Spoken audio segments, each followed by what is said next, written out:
Sup guys, my name is Justin and I'm joined with Nate. How's it going, everybody? And welcome back to another episode of Black Series Bangers and Blunders. Today it's a banger and we're going to be talking to you about the Imperial Royal Guard and how it's surprisingly, unexpectedly, a Black Series banger. Oh yes, Justin. We're rewinding the clocks back to 2017, Nate. Back in sort of the dark ages, for pretty much, the dark ages of the Black Series. It's like sandwiched in between like pre-photoreal Empire Strikes Back Lando, like Baze, pre-photoreal. So not that good of a time, but this figure came as a complete surprise, a pleasant surprise at that. Yeah. This was back when figures went for $19.99, and currently this figure is worth about, on average, $19.07. So the value has not really changed. Of course, this is, in my opinion, one of the best trooper designs in all of Star Wars. So I might be a little biased in this episode. I think you will be. When it comes to discussing the Royal Guard, but... That's fine because it's our channel. That's true. I think that they just did an incredible job. Just even like that, we're not even getting to the meat and potatoes, but you just look at the nice soft goods here. They lay correctly. There's a nice slit on the side so you can have him, holding his little staff piece out. Yep.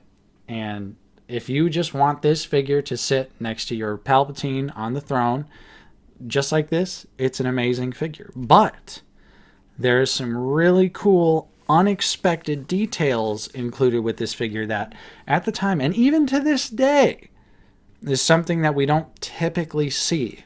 You are absolutely correct in everything. I agree with you on all points. Just from a purely visual POV, it's exactly what it needs to be. I love the shade of red, the glossy red on the helmet, and then the soft goods red, for the cloak that drapes over everything. It's exactly what you need it to be. Like, as an adult collector item, it serves its purpose to a T. And that's all you need it to do. If you're just getting this as a Return of the Jedi figure, having it flank the Emperor, it might be one of the most efficient, just does its job figures ever, which is stand there and look cool. It looks exactly as if you plucked it right out of Return of the Jedi. Because we know it's a 2017 sculpt, so it's not going to have the most up-to-date articulation. So we're also looking at it through the lens of when this figure came out. But as we can see here, Just getting a little pose going. You're kind of getting a neat pose going, for sure. A little action pose here, and we'll have some, clearer B-roll shots. But one of the most impressive things about this figure is that, especially during the time, they completely sculpted basically what we call like a, kill two birds with one stone type figure, where they sculpted all of the armor that is underneath the Royal Guard's robe, which you do not see in Return of the Jedi at all. This actually comes from the extended universe. This is mainly based on the Crimson Empire comic book, which is a fun, hokey, corny 90s EU Star Wars comic story, but they expanded on the Royal Guards a lot in that series, and you actually got to see that they had like a full suit of badass looking armor underneath the robe. Yeah, and they took a lot of inspiration from a lot of those classic 3 3/4 inch figures, because they did take some liberties on those 3 3/4 inch figures that don't exactly match the panels of the comics. Yeah. That's fine. The fact that they even took that extra step and they went that extra mile, it melted our minds when the promo shots came out.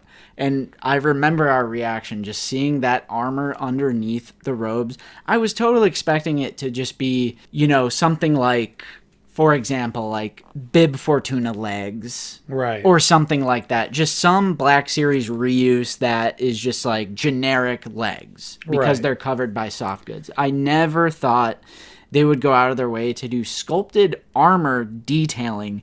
And so they have sculpted shoulder armor, the torso armor, there's like a cod piece, there's a holster, the shin guards, the leg armor, the boot holster, there's like straps on the side. Totally unexpected. And what Nate was saying about killing two birds with one stone, that's kind of the main point of this video and why I think it's a Black Series banger. Because Hasbro in the Black Series usually goes out of their way to make figures scene specific as kind of an excuse to justify not putting in other accessories. So it could be something as recent as like Darth Sidious, for example. He's upcoming in the Black Series. He's not going to have two lightsabers like he does in Clone Wars because it's specifically, you know, his Revenge of the Sith look. So... or something like Jar Jar. With Jar Jar Binks, we got the serious expression on the face, and all of his accessories have to do with the Battle of Naboo. We don't get the frog, you know, we don't get any Tatooine-specific accessories. So it's always like they do this scene-specific thing. They don't really do a whole lot of, hey, let's just throw this in there, and then this can double as something else. Yeah. But this figure is an example of them doing that. This can double as... you know, it's almost, what do they call it? Pre-use? Yeah. Because they ended up doing the Karnor Jax, which is just a mislabeling of Kirkanos from Crimson Empire, which that's a nice figure as well. Right. It's just, you know, reuse of this, but with Kirkanos accurate colors. But yeah, I think, you know, they did a killer job on the sculpt. I love the way it looks. I was a huge fan of the 3 3/4 inch figure that came with, like, you know, the Under Armour details, but then it also had like the training gear that they wear in the comic book too before they're like a real Royal Guard. But I even think, you know, for 2017, this figure has some pretty good articulation. Double knees. Where my double kneers at? You know, you got the double jointed knees. The single hinge elbows are decent. They're not horrible. They could be better. But, you know, I think this figure still can hit a lot of dynamic poses, even with this sort of dated articulation. We got 2 vertical hinges for the wrists. Ooh, I like that. And while the head is slightly limited because of the sculpt work, I still think, you know, you can get plenty of left to right, which is pretty much all you need to have him in a nice dynamic pose, ready to take down anyone who's trying to get at the Emperor.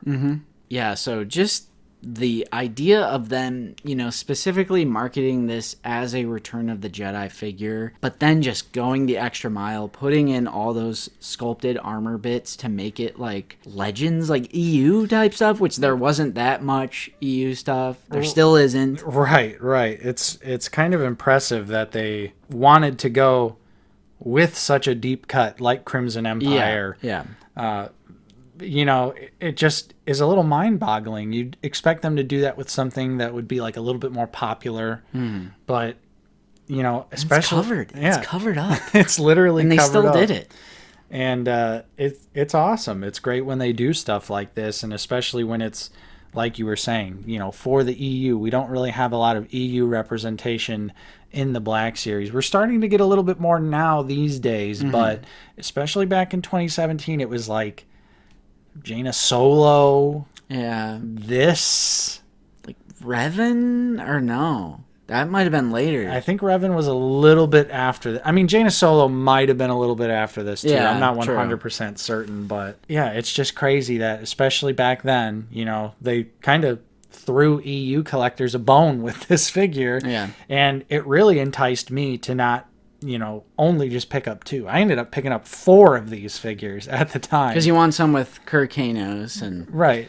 Yeah, and I remember when we got the figure, and I was like, what is this from? Like, and then you showed me your 3 3/4 inch Kirkanos, and I just thought it was really cool. And I always love when they just put in a little more effort, especially when we're talking, like, sculpted details like this. And Nate, I'll say it, this is one figure I don't think they ever have to redo. Like, if we're talking new sculpts of previously existing figures, there's probably like 30 things I would prioritize over redoing this figure. Right. I think if it's not broke, don't fix it. I think it has stood the test of Black Series time, and I think it's easily a Black Series banger.